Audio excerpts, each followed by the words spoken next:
അതികായകരുടെ പതനം കൊണ്ട് ശ്രദ്ധേയമായിട്ടുണ്ട് തൃശൂർ ലോക്സഭാ മണ്ഡലത്തിലെ തിരഞ്ഞെടുപ്പുകൾ. പ്രൊഫസർ ജോസഫ് മുണ്ടശ്ശേരിയും വി രാഘവനും കെ കരുണാകരനും വരെ ഈ മണ്ഡലത്തിൽ കാലിടറി. 16 തിരഞ്ഞെടുപ്പുകളിൽ 10 തവണ ഇടതുപക്ഷം വിജയിച്ച മണ്ഡലം. കഴിഞ്ഞ നിയമസഭാ തിരഞ്ഞെടുപ്പിൽ 7 നിയോജക മണ്ഡലങ്ങളും ഇടതുമുന്നണിക്ക്. ഈ ലോക്സഭാ തിരഞ്ഞെടുപ്പിൽ പ്രവചനങ്ങൾക്ക് അപ്പുറത്തുള്ള മത്സരമാണ് തൃശൂരിൽ. തൃശൂരിന്റെ കാഴ്ചകളിലേക്കാണ് നാടറിഞ്ഞ് നാട്ടാരെറിഞ്ഞ് ഒരു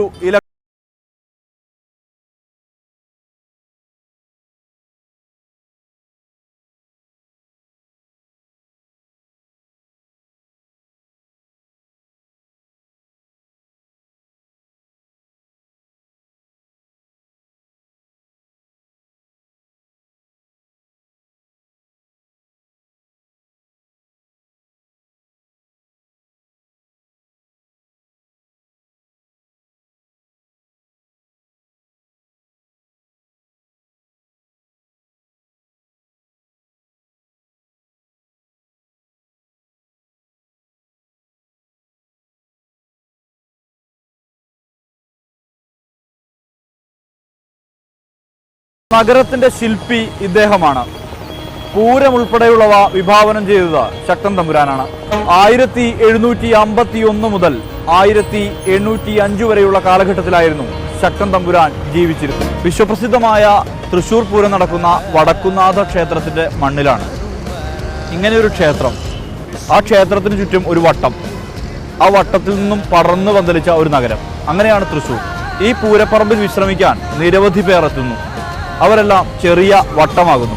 എത്രയെത്ര രാഷ്ട്രീയ ചർച്ചകൾക്കും പൊതുയോഗങ്ങൾക്കും ഈ മണ്ണ് സാക്ഷ്യം വഹിച്ചിരിക്കുന്നു. ഈ പൂരപ്പറമ്പിലൂടെ വെറുതെ ഒന്ന് നടക്കാം. തെരഞ്ഞെടുപ്പിന്റെ ചൂടിലേക്ക് വന്നോ? എന്താ ഇവിടുത്തെ ഒരു സ്ഥിതി? സ്ഥാനാർത്ഥികളൊക്കെ ആയില്ലേ? സ്ഥാനാർത്ഥിയുണ്ട്. ഞങ്ങൾ തൃശ്ശൂരിനെ സംബന്ധിച്ച് ടി.എൻ. പ്രതാപൻ ചേട്ടനാണ് നിൽക്കുന്നതെന്ന് ഞങ്ങളുടെ അറിവ്. അതാണ് മൂപ്പര് ജയിക്കാനാണോ സാധ്യത? ജയിക്കാനുള്ള സാധ്യത 99% ആള് ജയിക്കുന്നതാണ് ഞങ്ങളുടെ പ്രതീക്ഷ. ഇവിടെയൊക്കെ ചർച്ച ചെയ്യപ്പെടുന്ന വിഷയങ്ങൾ ഞങ്ങൾക്ക് പണിയെടുക്കണം, ഞങ്ങൾക്ക് ശമ്പളം കിട്ടണം, ജീവിച്ചു പോകണം. അത് ഞങ്ങൾക്കിപ്പോ കുറേശ്ശൊക്കെ ലഭിക്കുന്നില്ല. ഭയങ്കര ബുദ്ധിമുട്ടാണ്. ഞങ്ങളുടെ കാര്യം 26 ആളുടെ കാര്യം ഭയങ്കര ബുദ്ധിമുട്ടാ. പണിയെടുക്കാൻ തന്നെയുള്ളൂ, ശമ്പളം അങ്ങോട്ട് ശരിക്കും ഞങ്ങൾ കിട്ടണമല്ലോ കയ്യിലേക്ക്. അങ്ങനെയൊക്കെ ബുദ്ധിമുട്ടായിട്ട് പോണു. ഇപ്പൊ നമ്മളെ പ്രഭാതം ജയിച്ചെങ്കിലേ നമുക്കൊരു ഉപകാരം ഉണ്ടാവുള്ളൂ എന്ന് ഞങ്ങൾ മനസ്സിൽ കണക്കൂട്ടുന്നു. ഈ വയസ്സായാലും ചെറുപ്പക്കാരല്ലേ ഞങ്ങളെ 6:30 വന്ന് ഈ സമയം ഞങ്ങൾ ബുദ്ധിമുട്ട് ഈ വെയിലും കൊണ്ട് കഷ്ടപ്പെടുക. ചിലവർക്ക് തലകറക്ക വേദന ഒക്കെ ബുദ്ധിമുട്ടൊക്കെ ഉണ്ട്. എന്നാലും ഞങ്ങൾ ഒരു 10-16 വർഷമായി ജോലിക്കാരെ വരും. അപ്പൊ അതിന് ഞങ്ങൾക്ക് ഇതുവരെ ഒരു ഇത് കിട്ടിയിട്ടില്ല, ശാശ്വത പരിധി കിട്ടിയില്ല. ശമ്പളം പോലെ ഞങ്ങൾക്ക് ശരിക്കും ഇപ്പൊ കിട്ടണില്ല. സത്യം പറയാലോ. ഇനിയിപ്പോ ഇതിനെ ഒളിച്ചിക്കേണ്ട കാര്യമൊന്നുമില്ല. എല്ലാ വോട്ടിങ്ങിന്റെ സമയത്ത് ഇങ്ങനെ ഓരോ രാഷ്ട്രീയ പാർട്ടിക്കാർ വന്നിട്ട് നമുക്ക് ഇതേപോലെ ഓരോ കാര്യങ്ങൾ ചോദിക്കുക മാത്രം ചെയ്യുള്ളൂ. നമ്മൾ ഇതേപോലെ അതിനോട് മറുപടി കൊടുക്കുകയും ചെയ്യും. പക്ഷെ അവര് ജയിച്ച് വന്നു കഴിഞ്ഞാൽ നമുക്ക് പിന്നെ അവര് ആ പാർട്ടിയില്ല, ജയിക്കും മാത്രം വന്ന് ചോദിക്കും. ഞാൻ ജയിച്ചാൽ ഞങ്ങൾ ഇത്ര ചെയ്യാം, അങ്ങനെ ചെയ്യാം, പറിച്ചാലാണ് ഞങ്ങൾക്ക് ഒരു ആൾക്കാരും ഞങ്ങൾക്ക് ചെയ്തു തന്നിട്ടില്ല. ഈ തെരഞ്ഞെടുപ്പ് കാലത്ത് ഇവിടെ എന്തൊക്കെ കാര്യങ്ങളാണ് സ്ഥാനാർത്ഥികളൊക്കെ വരുമ്പോൾ നിങ്ങൾക്ക് പറയാനുള്ളത്? ഞങ്ങൾക്ക് സ്ഥാനാർത്ഥികൾ വരുമ്പോൾ ഞങ്ങൾക്കിപ്പോൾ ശമ്പളം കിട്ടിയിട്ട് 9 മാസം 10 മാസമായി. അത് ഞങ്ങൾക്ക് കിട്ടണമെന്ന് ഞങ്ങൾക്ക് അവരോടൊക്കെ പറയാനുള്ളത്. ഞങ്ങളുടെ ആഗ്രഹം ഈ വെയിൽ ഞങ്ങൾ 6 മണിക്ക് വന്ന് 6:30 അതിന് വിളിച്ചോളം പണി തുടങ്ങുന്നതാണ്. ഞങ്ങൾക്ക് പൈസ കിട്ടാനുള്ള ബുദ്ധിമുട്ട്. അത് 600 രൂപ അല്ല 60-70 രൂപയ്ക്കൊക്കെ ഒരു ദിവസം പണിയാൻ പറഞ്ഞാൽ ഒരു ചായക്കുള്ള കാശുണ്ട.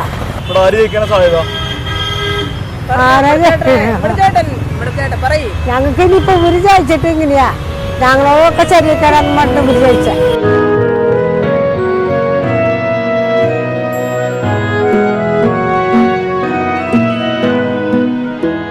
രാഷ്ട്രീയ കാലാവസ്ഥ എങ്ങനെയാ? രാഷ്ട്രീയ കാലാവസ്ഥ എന്ന് വെച്ച് കഴിഞ്ഞാൽ 2 കൂട്ടരും വലിയ കുഴപ്പമില്ലാണ്ട് പോകുന്നുണ്ട്. ഈ ശബരിമല കേസിൽ എന്തൊക്കെയോ നടക്കുന്നുള്ളത് കൊണ്ട് സ്ത്രീകളോട്ട് ആർക്കെ തിരിയാന്ന് നമുക്ക് പറയാൻ പറ്റില്ല. ആര് ജയിക്കുകയോ ജയിക്കില്ല എന്നുള്ള കണ്ടീഷനും നമുക്ക് കറക്റ്റായിട്ട് പറയാനും പറ്റില്ല ഇപ്പോഴത്തെ കണ്ടീഷനിൽ. ഇനിയിപ്പോൾ സ്ത്രീകളെ കൂട്ടണ ഈ പ്രശ്നം, അവരാണല്ലോ അധികം ഭക്തരായിട്ട് നമ്മൾ കണക്ക് കൂട്ടുന്നത്. പുരുഷന്മാരുടെ കാര്യം അത്രയ്ക്ക് അങ്ങോട്ട് നമുക്ക് ഉറപ്പ് പറയാനും പറ്റില്ല. എല്ലാവരും ഒരേപോലെ ആയിരിക്കില്ല, അത്രയ്ക്ക് നമുക്ക് പറയാനുള്ളൂ. അതുകൊണ്ട് അത് കുറേയൊക്കെ അങ്ങനെ പറയുന്നത് കേൾക്കുന്നുണ്ട്. മറ്റുള്ള കാര്യങ്ങളൊന്നും നമുക്കറിയില്ല. എന്താ സ്ഥിതി മൊത്തം?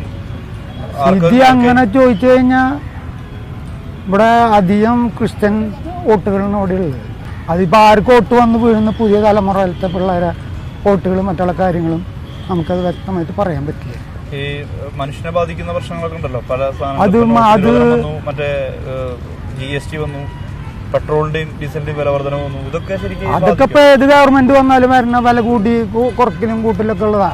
അപ്പൊ പറയുകയാണെങ്കിൽ നമുക്ക് പറയുകയാണെങ്കിൽ ഇപ്പൊ ഏത് ഗവൺമെന്റ് ഭരിച്ചിട്ടും പാവപ്പെട്ടവർക്കൊരു ഉപകാരം ഉണ്ടായിട്ടില്ലേ? ആർക്ക് ഉപകാരം ഉണ്ടായിട്ടില്ല? ഒരാൾക്ക് ഉപകാരമില്ല. അവനാൻ ചെയ്യുന്ന തൊഴിലെടുത്ത് അവനാണ് ജീവിക്കുക. ഞാൻ ഒരു 35 വർഷം ഈ അങ്ങാടിയിൽ വെയിലുണ്ടാളാ.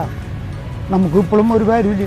ആ ജോലി പറയുന്നത് ഒരു പാർട്ടിക്കാരും പറയുന്ന കാര്യങ്ങൾ ചെയ്യൂല. അങ്ങനത്തെ ഒരു കാലം സാധാരണക്കാരൻ്റെ ജീവിതം ഒന്നും കംപ്ലീറ്റ് എന്ന് പറഞ്ഞ കാര്യം. പിന്നെ 40 രൂപയ്ക്ക് പരിപ്പ് പിടിച്ചാൽ ചുരുക്കം പറഞ്ഞ 100 വെളിച്ചെണ്ണയ്ക്ക് ഇപ്പോൾ 23 രൂപ വില. അത് ഒറിജിനൽ വെളിച്ചെണ്ണില്ല. പഴയ കാലത്ത് നമ്മൾ തിരുമ്പുമ്പോൾ നല്ല സൂര്യണ്ടാവും, അല്ലെങ്കിൽ മിന്നിൻ്റെ ഉള്ളിൽ കൂടെ പോകണം. അതാണ് ഇപ്പോഴത്തെ രാഷ്ട്രീയം. നമ്മുടെ പാർട്ടിയൊക്കെ മാറില്ലല്ലോ, ആൾക്കാരില്ലേ. ഏതാ പാർട്ടി? അത് അയൽക്കറി. ഏതാ പാർട്ടി? നമുക്കറിയാൻ വേണ്ടിയിട്ടാണ്. അത് പറയാൻ പാടില്ല. ഇവിടെ ഏത് പാർട്ടി ജയിക്കുക? കുറെ കള്ളന്മാരൊക്കെ ഉണ്ട്, കുറെ കള്ളന്മാരൊക്കെ ഉണ്ട്. അതൊക്കെ ആദ്യം ഒഴിവാക്കാം, നമ്മൾ കയറി വരാം. രാജാജി മാറ്റി ജയിക്കും. എന്താ പറയാൻ കാരണം എന്താ? പറയാൻ കാരണം നമ്മൾ അത്രയ്ക്ക് വർക്ക് ചെയ്തിട്ടുണ്ട്. ജയിക്കുന്ന ആളെന്നെ ജയിക്കും. കാരണം ഉണ്ടാവില്ല. അല്ല, നമ്മളെ കുപ്പായിട്ട് പോയി നമ്മളതിൽ നോക്കുള്ളൂ. ഈ കുപ്പായിട്ട് നമ്മളെ വേറെ മാറില്ല. അതിലല്ലേ ഷുവർ. അന്നും പാർട്ടിയാണ് ഇന്നും പാർട്ടിയാണ്. ഇവിടെ തെരഞ്ഞെടുപ്പിന്റെ ചൂടുണ്ടോ? അപ്പോൾ ചൂടൊക്കെ കുറേ അതൊക്കെ ഉണ്ട്. അതൊന്നും അതിൻ്റേതായിരിക്കുന്ന രൂപത്തിൽ നമ്മളിപ്പോൾ ആ കാര്യത്തിലൊന്നുമില്ല. എല്ലാ വോട്ടും എന്തായാലും നോട്ടൊക്കെ ആയിരിക്കും. വെച്ച് കഴിഞ്ഞാൽ വോട്ട് ചെയ്യും, അത് നോട്ടൊക്കെ ആയിരിക്കും. 1, 2, 3 സ്ഥാനാർത്ഥികൾക്ക് നോട്ട് ചെയ്യാറില്ല. ഇപ്പോൾ നോട്ട വന്നപ്പോൾ നോട്ട്, അല്ലെങ്കിൽ ഏറ്റവും താഴെ കടയിലുള്ള ആരാണ് അവർക്ക് വോട്ട് ചെയ്യാന്നുള്ളതാണ് ശരി. അതെന്ന് വെച്ചാൽ വോട്ട് ചെയ്യേണ്ടതുള്ള കാരണം കൊണ്ട് ചെയ്യുന്നതാണ്, അല്ലാതെ കൊണ്ട് വേറെ ഒന്നല്ല. ജനാധിപത്യ വിശ്വാസമുണ്ട്. നോട്ട വിയോജിപ്പിനുള്ള നമ്മൾ ഉപയോഗിക്കുന്നു അത്രമാത്രം. ശരിയല്ല, നമുക്കറിയാം. അത് ശരിയല്ല എന്നറിയാം. സ്ഥാനാർത്ഥികളെ കുറിച്ച് എന്താ? സ്ഥാനാർത്ഥികളെ കുറിച്ച് നമുക്ക് ആരുമായിട്ട് നമുക്ക് അറിയില്ല, ചിന്തിക്കാറില്ല, നമ്മുടെ ചിന്തയിൽ വരില്ല. അത് ഇങ്ങനത്തെ ഒരു അഭിപ്രായം ആദ്യമായിട്ടാണ് കേൾക്കുന്നത്. ജനാധിപത്യത്തിൽ വിശ്വാസമുണ്ട്, നോട്ടയ്ക്കാണ് വോട്ട് ചെയ്യുക, കക്ഷി രാഷ്ട്രീയത്തിൽ താല്പര്യമില്ല, അങ്ങനെയാണോ? അങ്ങനെയല്ല, കക്ഷി രാഷ്ട്രീയത്തിൽ താല്പര്യമുണ്ട്. പക്ഷെ നമുക്ക് പറ്റിയ രൂപത്തിലുള്ള കക്ഷി രാഷ്ട്രീയം ഇവിടെ വളർന്നിട്ടില്ല എന്ന് പറയുന്നത്. നമ്മുടെ ഒരു വളർന്നിട്ടില്ല. അല്ലെങ്കിൽ വെച്ചാൽ ജനാധിപത്യം മറ്റൊരുത്തിന് അവൻ്റെ സ്വാതന്ത്ര്യം അവന് കനി വരാതെ ഉപയോഗിക്കത്തക്ക രൂപത്തിലുള്ള രാഷ്ട്രീയ പ്രസ്ഥാനങ്ങൾ ഇവിടെ വളർന്നിട്ടില്ല എന്നുള്ളത് അത്രമാത്രം നമ്മൾ പ്രാപിച്ചിട്ടില്ല. അപ്പം അതുകൊണ്ട് നമുക്ക് വേണ്ട നോട്ടയ്ക്ക്. അല്ല, നമുക്കും വേണ്ട, ഇവരെ കൂടെ ആരും കൂട്ടും വേണ്ട, നമുക്ക് ഒരു രാഷ്ട്രീയക്കാരും ഇതും വേണ്ട. നമുക്കറിയാം, അതൊക്കെ പറയുന്നത് മാത്രമാണ്. വേറെ എന്തെങ്കിലും പറയും, അത് കാര്യങ്ങൾ അത് പറയുന്നത് മാത്രം. ഇപ്പോൾ നമ്മൾ ശക്തൻ്റെ മണ്ണിൽ നിൽക്കണേന്ന് പറഞ്ഞിട്ട് എല്ലാവരും പ്രശസ്തി പറയും. ഞാനതൊന്നും മാനിക്കില്ല. എന്താണെന്ന് വെച്ച് കഴിഞ്ഞാൽ കാട് വെട്ടിത്തെറിച്ചു എന്ന് പറയുമ്പോൾ നമുക്ക് അമർഷമാണ്. അത് കാട് വെട്ടിത്തെറിച്ചു, ഇന്നൊരു കണ്ടൽക്കാട് എന്തെങ്കിലും നിങ്ങൾ വെട്ടിത്തെറിച്ചാൽ നിങ്ങളുടെ പേരിൽ കേസ് നടപടിയാണ്. കാലഘട്ടത്തിൻ്റെ വ്യത്യാസം. അത് അന്ന് ഈ കാലഘട്ടം വ്യത്യാസം. ഇപ്പം വെളിച്ചപ്പാട് പറഞ്ഞതും നമ്മൾ മനസ്സിലാക്കി. വെളിച്ചപ്പാട് പറഞ്ഞു ഇത് വെട്ടണ്ട, തെറ്റാണ് അതിൻ്റെ കാര്യങ്ങൾ. അയാൾ അഭിപ്രായം പറഞ്ഞു, നമ്മളത് ചെവി കൊണ്ടില്ല. ഞാനും ഇത് ആദ്യകാലത്ത് വിചാരിച്ചു ശരിയാണ്, ശക്തം ചെയ്ത് ശരിയാണെന്ന് വിചാരിച്ചു. വീണ്ടും ഇറങ്ങി ചെന്ന് ചിന്തിച്ചപ്പോഴേ പറഞ്ഞു അല്ലല്ലോ, അത് തെറ്റാണ്. അന്ന് ശക്തം ചെയ്ത് ശരിയായിരുന്നു. പക്ഷേ ഈ കാലഘട്ടത്തിൽ ആ കാലഘട്ടത്തിൽ അത് വെളിച്ചപ്പാട് പറയണമെങ്കിൽ അത്രയും പ്രശസ്തി ഉണ്ടായിരുന്നു ഇവിടെ. അല്ലാണ്ട് വേറെ ഒന്നുമില്ല. അതൊന്നും മനസ്സിലാക്കത്തക്ക രൂപത്തിലുള്ള കഴിവ് രാജാവിനില്ല. അവിടെയാണ് കാര്യങ്ങൾ. രാജാവ് പറഞ്ഞത് എന്തായാലും അതിനനുസരിച്ച് ചെണ്ട കൂട്ടാന്നുള്ള സ്വഭാവമൊന്നുമല്ല.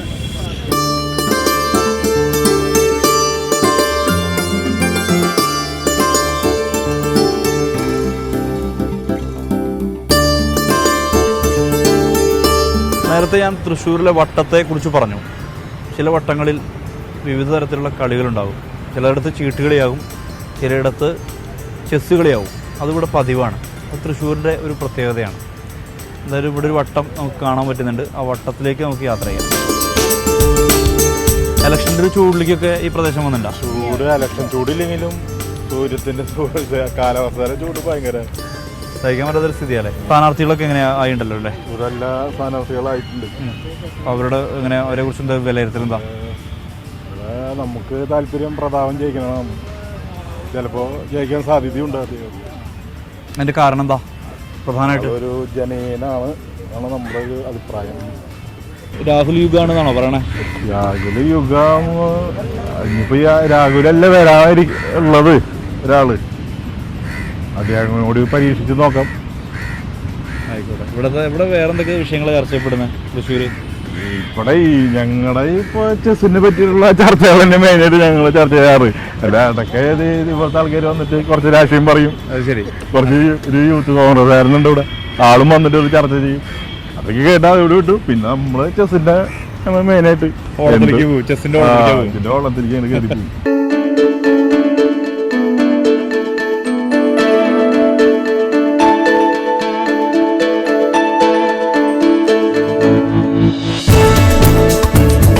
തൃശ്ശൂർ നഗരത്തിലെ പ്രധാന കലാലയങ്ങളിൽ ഒന്നാണ് കേരളവർമ്മ കോളേജ്.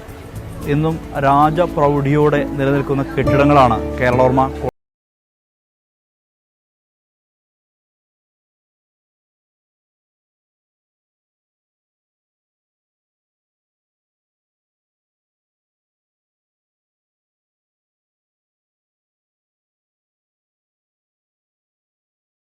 എന്താ ഇവിടെ മൊത്തത്തിൽ എല്ലാ കുട്ടികളും വിദ്യാർത്ഥികൾ നല്ല രീതിക്ക് ഒരു തെരഞ്ഞെടുപ്പ് നോക്കി കാണുന്നുണ്ട്.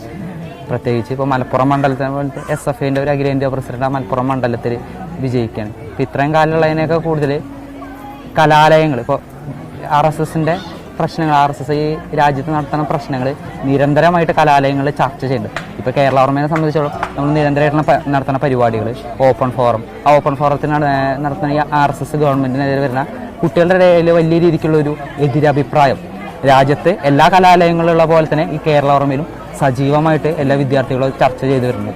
അതുകൊണ്ട് തന്നെ ഈ ഒരു തെരഞ്ഞെടുപ്പ് വർഗീയതയ്ക്കെതിരെയുള്ള തെരഞ്ഞെടുപ്പ് ആവണം എന്ന് എല്ലാ കുട്ടികളുടെ, എല്ലാ വിദ്യാർത്ഥികളുടെ പോലെ ഞാനും ആഗ്രഹിക്കുന്നുണ്ട്. ഇപ്പോൾ മറ്റൊരു ഉത്തരേന്ത്യയിലൊക്കെ ഒരു വിദ്യാഭ്യാസത്തിൻ്റെ കുറവിൻ്റെ അടിസ്ഥാനത്തിലായിരിക്കാം ഒരു മതം നോക്കി ഈ ഒരു RSSൻ്റെ പിന്നാലെ പലവരും പോണത്.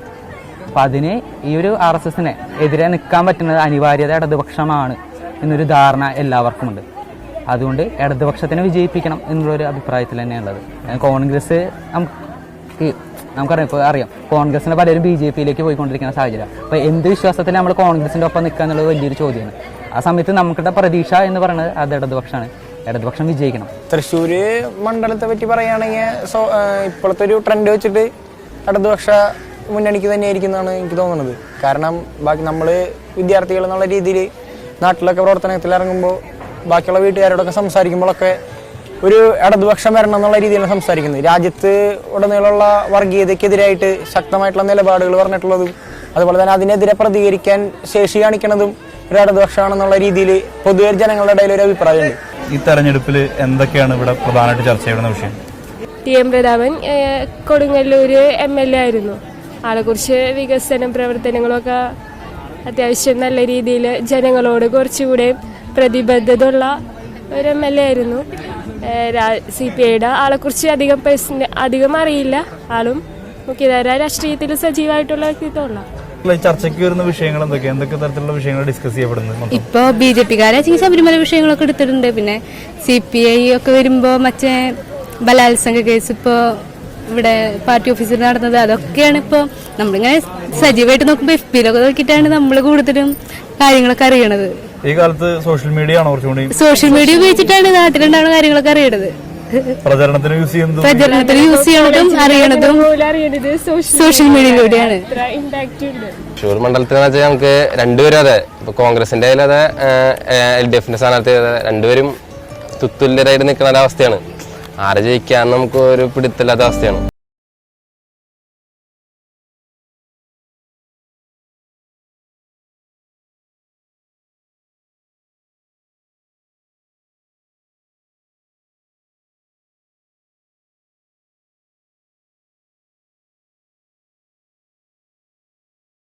മണ്ഡലത്തിൽ ഉൾപ്പെട്ട ഗുരുവായൂർ ക്ഷേത്രത്തിലേക്കാണ് ഇനി നമ്മുടെ യാത്ര.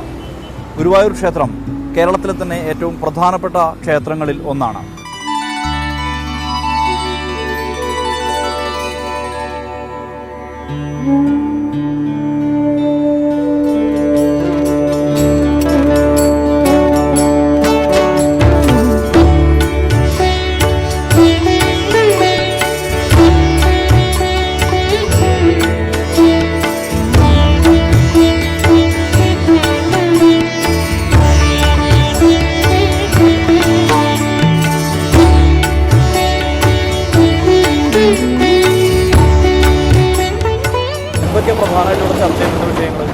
ഇപ്പോൾ മെയിനായിട്ട് നോട്ട് നിരോധനം, അതുപോലെ എല്ലാ മേഖലകളിലും സ്റ്റക്ക്.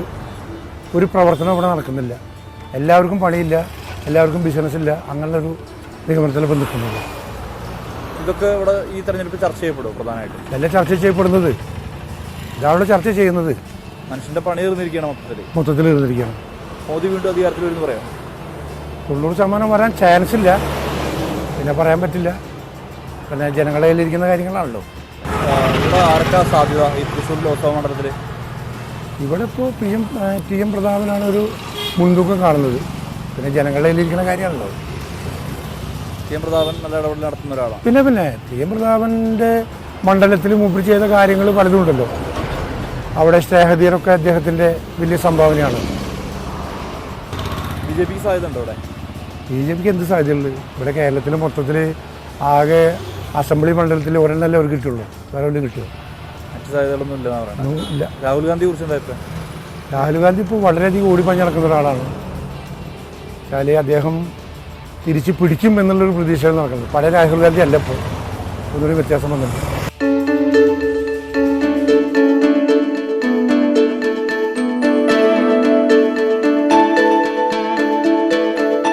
തൃശ്ശൂരിന്റെ തീരമേഖലയായ ചാവക്കാടാണ് നമ്മൾ എത്തിയിട്ടുള്ളത്. ഇതൊരു മത്സ്യബന്ധന മേഖലയാണ്. ചാവക്കാട് ബീച്ചിലാണ് നമ്മൾ എത്തിയിട്ടുള്ളത്. എന്തായാലും ഇവിടുത്തെ മത്സ്യത്തൊഴിലാളികളുമായി നമുക്ക് സംസാരിക്കാം.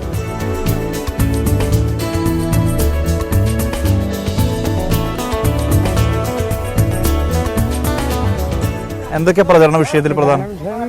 നല്ല രീതിയിലുള്ള പ്രചരണം എല്ലാ പാർട്ടിക്കാരും ഒരുപോലെ പ്രചരണത്തിലുണ്ട്. ഓരോരുത്തർക്കും അനുഭാവികളുണ്ട്. നല്ല രീതിയിൽ കാര്യങ്ങൾ നടക്കുന്നുണ്ട്. ഇലക്ഷനും അതുപോലെ വേറെ കുഴപ്പങ്ങളും ഉണ്ടാകാതെ നടക്കുമെന്നുള്ള പ്രതീക്ഷയുണ്ട്. എന്തൊക്കെ ഇവിടെ ചർച്ച ചെയ്യപ്പെടുന്ന വിഷയങ്ങൾ? ചർച്ചയിൽ പ്രത്യേക വിഷയങ്ങളില്ല. ഓരോ പാർട്ടികൾക്കും വ്യക്തിപരമായ അഭിപ്രായ സ്വാതന്ത്ര്യങ്ങൾ, ഞങ്ങൾ ജയിക്കും എന്നുള്ള കാര്യങ്ങളാണ് പറയുന്നത്. ഈ നോട്ട് നിരോധനമൊക്കെ ആളുകളെ ബാധിച്ചിട്ടുണ്ടോ? നോട്ട് നിരോധനം ബാധ്യമായിട്ടുള്ളതുകൊണ്ട് മുഖ്യമന്ത്രിയുടെ പേരിൽ, പ്രധാനമന്ത്രിയുടെ പേരിൽ അതിന് ഇതുള്ള പരാതികളും ഉണ്ട്. എന്താ മോഡിയെ കുറിച്ച് അഭിപ്രായം? മോഡിയെ കുറിച്ച് പ്രത്യേക അഭിപ്രായ വ്യത്യാസമൊന്നുമില്ല. എന്നാലും മോഡിയുടെ ഭരണത്തിൽ വളരെ മോശമായ കാര്യങ്ങളാണ് ജനങ്ങൾക്കുള്ളത്. അതെ, എങ്ങനെയാ അവിടെ ഒരു ഇലക്ഷൻ പ്രചരണമൊക്കെ നടക്കുന്നത്? ഇലക്ഷൻ പ്രചരണം ഈ ഭാഗത്തൊന്നും അങ്ങനെ കാര്യമായിട്ട് തുടങ്ങിയിട്ടില്ല. ഇനിയിപ്പോൾ തുടങ്ങി, ഇപ്പോൾ അടുത്ത് തന്നെ തുടങ്ങും. എന്താ ഒരു ചർച്ച അവിടെ മൊത്തത്തില്? പരിപാടിയൊന്നും ഇല്ല അല്ലേ? ചീട്ടുകളെ പരിപാടിയൊന്നുമില്ല. ഇല്ല, പണിക്ക് പോയിട്ട് വളരെ മോശം. അപ്പൊ ആരും കടലിൽ പോകാറില്ല. ഇപ്പോൾ കടല് മോശമാണോ? മോശമാണോ? എന്താ അങ്ങനെ സംഭവിക്കുന്നത്? അത് ചൂടിന്റെ എന്നൊക്കെ പറയണത്. തീരെ മീനില്ല അല്ലേ? കുറവാ മൊത്തത്തിൽ. അങ്ങനെ ബുദ്ധിമുട്ടാണ്. അതുകൊണ്ട് ജീവിതം പ്രതിസന്ധിയിലാണ്. ഈ ഇന്ധന വില വർധനമൊക്കെ ആളുകളെ ബാധിച്ചിട്ടുണ്ടോ? വളരെയധികം ബാധിച്ചിട്ടുണ്ട്. കടലിൽ പോയിട്ടൊന്നും കിട്ടില്ല, ചെലവ് കൂടുതൽ. നമുക്ക് ഇന്ധനത്തിന്റെ ചെലവ് കൂടുതൽ, പിന്നെ പണി വളരെ മോശം. ഭയങ്കര ബുദ്ധിമുട്ടിലാണല്ലേ? മത്സ്യത്തൊഴിലാളി മൊത്തം വളരെ ഒരു ബുദ്ധിമുട്ടിലാണ്, ഇവിടെ പ്രതിസന്ധിയിലാണ്. ഇലക്ഷൻ കാലൊക്കെ ആയല്ലോ. ഇലക്ഷന്റെ ഒരു ചൂടിലേക്ക് ഈ ചാവക്കാട് ഭാഗമൊക്കെ വന്നിട്ടുണ്ടോ? ഇല്ല, ഇവിടെ ആരും സ്ഥാനാർത്ഥികൾ വന്നിട്ടില്ല. ഇതൊക്കെ ഒട്ടിച്ചത് മാത്രം. ഇവിടെ എന്തൊക്കെ പ്രധാനമായിട്ട് ചർച്ച ചെയ്യപ്പെടുന്ന വിഷയങ്ങൾ? വിഷയമൊന്നുമില്ല. ആര് ജയിക്കും ആര് തോൽക്കും എന്നുള്ള വിഷയം മാത്രമേ ഉള്ളൂ. ഓരോരുത്തർ ഇഷ്ടത്തിന് വോട്ട് ചെയ്യുക. ഭയങ്കര മത്സരമാണോ അവിടെ? മത്സരമായിരിക്കും.